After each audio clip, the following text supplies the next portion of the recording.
Now, one thing that I did want to mention is that if there is a disturbance in the etheric body, and most healers and most body workers understand this, if there's a disturbance in the etheric body, that disturbance will ultimately manifest as some sort of problem in the physical body.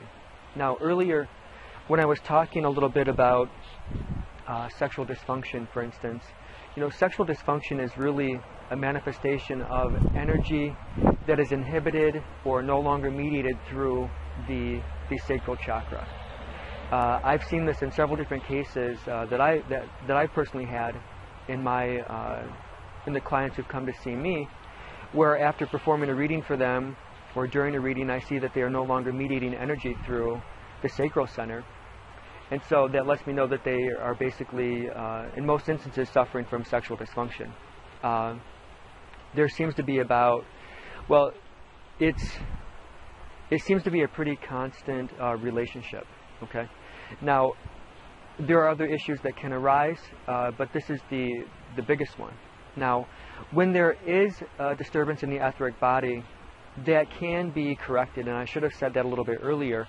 When we're dealing with disturbance at the emotional level, at the solar plexus level, and at the sacral level, when those centers are no longer functioning, and if I see that, which is what I do, then we can begin to correct that activity. Okay, we can begin to return those centers to a state of normal functioning. And, normal here means being able to live our life as we were meant to live them. It's not about being stuck in, life is not about being stuck in terrible emotional patterns, okay, that have evolved over a period of time. I mean, so many of the people that I see in my personal practice are still reliving, recreating. And I think the word recreating is probably the best word to use. They're still recreating according to their childhood conditioning. Now, this conditioning does not only go into their physical body, they're not only physically conditioned, but they're also psychologically conditioned, emotionally conditioned, and even energetically conditioned. This is one thing that is not out there in the mainstream. It's not, friends and family don't ask one another, well, how are you energetically conditioning your child? But it's a really valid way of looking at these interrelationships, because not only do we have psychological interrelationships, emotional interrelationships, but we have energetic interrelationships.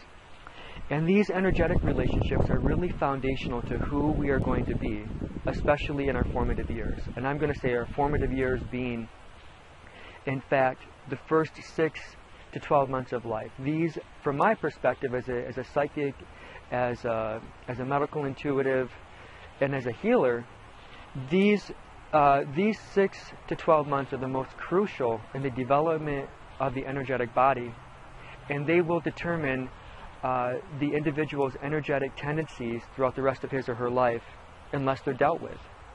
And what I'm talking about here is being able to see into the etheric body, being able to see which chakras are closed, which chakras are functioning excessively. And so either one, an excessively functioning chakra as well as a closed chakra, both result in disturbance in the physical body, because they are no longer mediating energy through the etheric body. And so if there's no energy flowing through the etheric body, at least in relationship to those centers that are closed or hyperfunctioning, they both result in disturbance in the physical body. Okay, and this is one thing that really needs to be recognized and dealt with. Okay, and a lot of the issues that people are carrying around physically are really energetic issues that have not been dealt with. Their solar plexus has been disrupted since they were 5 years old by the environment they were raised in that was hostile, violent, alcohol in the environment. These are real facts of life that I continue to deal with in my practice. Okay, just because a center is currently hyper-functioning or closed does not mean that it must stay closed forever or in perpetuity throughout the person's lifetime. And this is where my services come in. This is where other healers come in. once it's understood, once the energetic condition of the etheric body is understood, I can begin, or another healer can begin to correct it. So that way that individual is no longer trapped within the confines of that energetic structure. And this makes all the difference. I mean, I've seen a number of people who have come to me with emotional issues, with sexual issues, who after talking with me understand the energetic conditions, that is the thoughts and the feelings that underlie the closed or excessively functioning chakras, and then they can really begin to deal with the issue. Again, dealing with the issue means returning that center to normal functioning. And for somebody who's functioning excessively, and we've all known somebody who is just uncontrolled emotionally, and what sort of damage that does in the world, because they take the hyperactivity, the excessive emotional functioning of their solar plexus center, and really what they do is they distribute it into the world around them.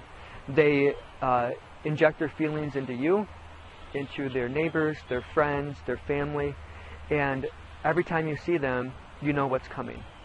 So what happens is that when I see how that center is functioning, if a person comes to me looking for healing, I can assist them through that process.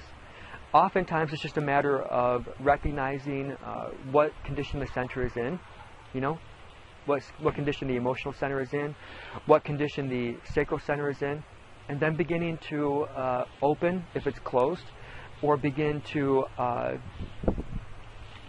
control some of the energy that's mediated through that center if it's hyperfunctioning.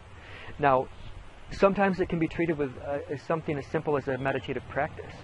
Okay, and later on what I'll do is I will get to some of the practices, not in this particular set, but I will come to and describe to you some of the energetic practices like meditation and visualization that can be used to treat some of these dysfunctional chakras.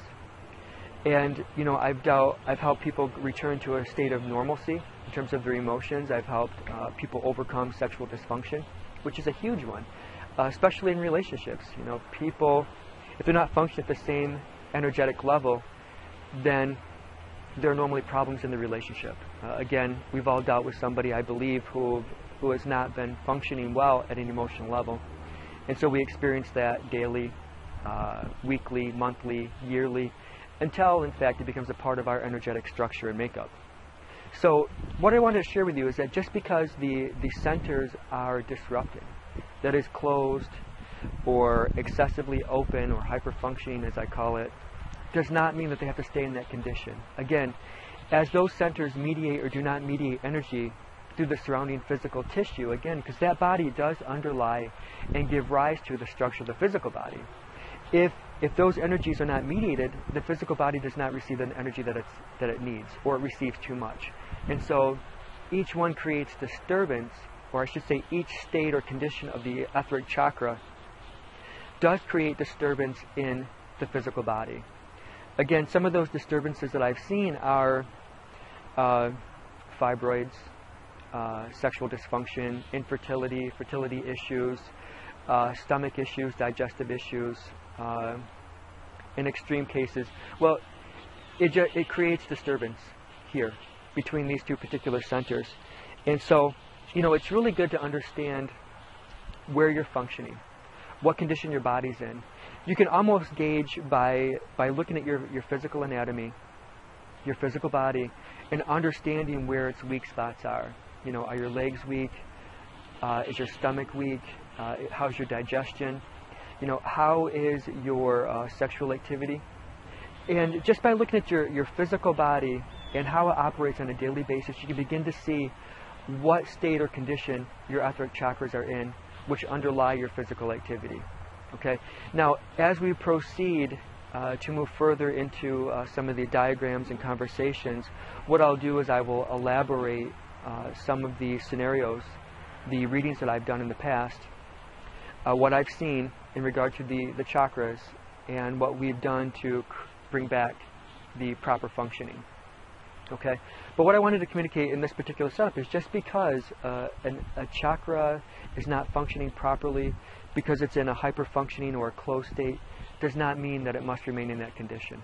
And that's where healers such as myself comes in to be able to correct the functioning of those centers.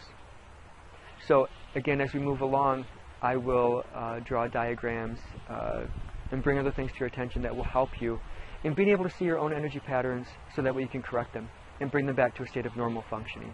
Again, if you have any questions, feel free to send me an email at info@thelightonthepath.com or visit me on the World Wide Web at www.thelightonthepath.com. Thank you.